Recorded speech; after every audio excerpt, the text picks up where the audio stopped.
মিত্ৰতা কেতিয়া চূড়ান্ত হ'ব? এজিপিক কিমান আসন দিব বিজেপিয়ে অথবা এজিপিয়ে কিমান আসন ল'ব পাৰিব?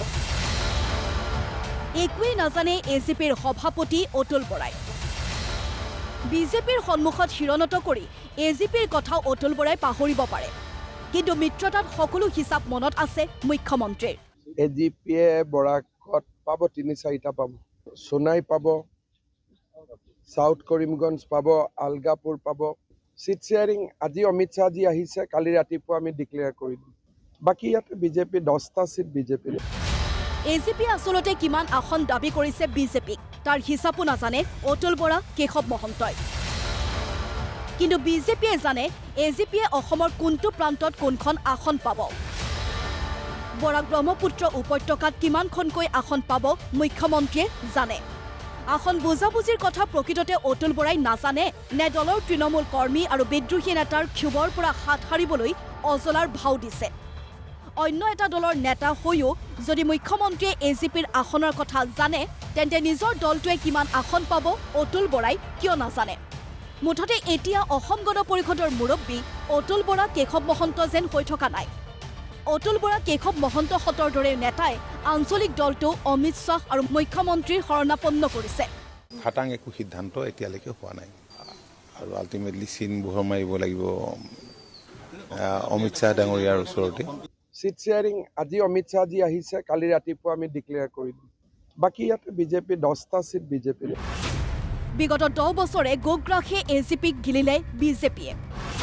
সংগঠন শক্তিশালী কৰি ৰাখিবলৈ এজিপিৰ নেতৃত্বই একোৱেই নকৰিলে, কেৱল নিজৰ আসনখন খামুচি ধৰি ক্ষমতা উপভোগ কৰিলে, যাৰ বাবে আজি ক'বলগীয়া পৰিস্থিতি হৈছে যে জয়ী হোৱা সম্ভাৱনা থকা সমষ্টিবোৰহে দিয়া হ'ব।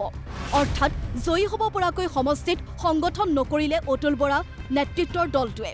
মই দেৰগাঁৱত উদাহৰণ হিচাপে দেখুৱাইছোঁ, তেনেকৈ উজনিত বা নামনিতো বহুতকেইটা সমষ্টিৰ আকাৰ সলনি হয় আৰু সেইটো কাৰণে ডেফিনেটলি আমি সকলোৱে চিন্তা কৰিবলগীয়া হৈছে।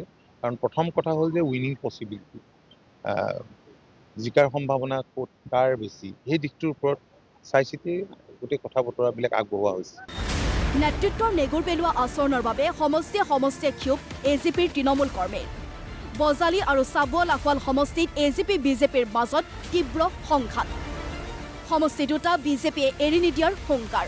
চাবুৱা লাহোৱাল সমষ্টিত অসম গণ পৰিষদৰ অকল শিপাই নাই, ইয়াত বটগছলৈ ৰূপান্তৰিত হৈছে। গতিকে এই সমষ্টিটোত যিকোনো প্ৰত্যাহ্বান অসম গণ পৰিষদে গ্ৰহণ কৰিবলৈ প্ৰস্তুত আছে।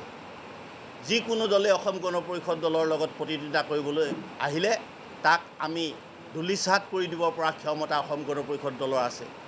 ইতিমধ্যে আমাৰ সকলোবিলাক ভাতৃভক্তি সংগঠনে নিৰ্বাচনৰ কাৰণে প্ৰস্তুতি চলাইছে। কিন্তু এইবাৰ এনেকুৱা এটা পৰিস্থিতি হৈছে যে ৰঞ্জিত দাস ডাঙৰীয়া ইয়াৰ পৰা যাব, সৰভোগ ভৱানীপুৰ সমষ্টিলৈ যাব, তেতিয়া এটা বিশৃংখল পৰিস্থিতিৰ সৃষ্টি হৈছে আৰু এজিপি বিজেপিৰ মাজত এটা সংঘাতৰ সৃষ্টি হৈছে আৰু দলীয়ভাৱে প্ৰত্যেকটা দলৰ দলীয়ভাৱে তেওঁলোকৰ মাজত সংঘাতৰ সৃষ্টি হৈছে।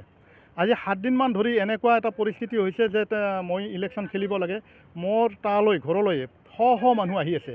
আৰু এই যে মোক ক'ব মানুহবিলাক আহিছিলে, অকল ৰাইজ বুলিয়ে নহয়, এজিপিৰ পৰাও আহিছে এটা অংশ, বিজেপিৰ পৰাও এটা অংশ আহিছে, কংগ্ৰেছৰ পৰাও এটা অংশ আহিছে, UDFৰ পৰাও আহিছে। ব্যুৰ ৰিপৰ্ট, প্ৰতিদিন টাইম।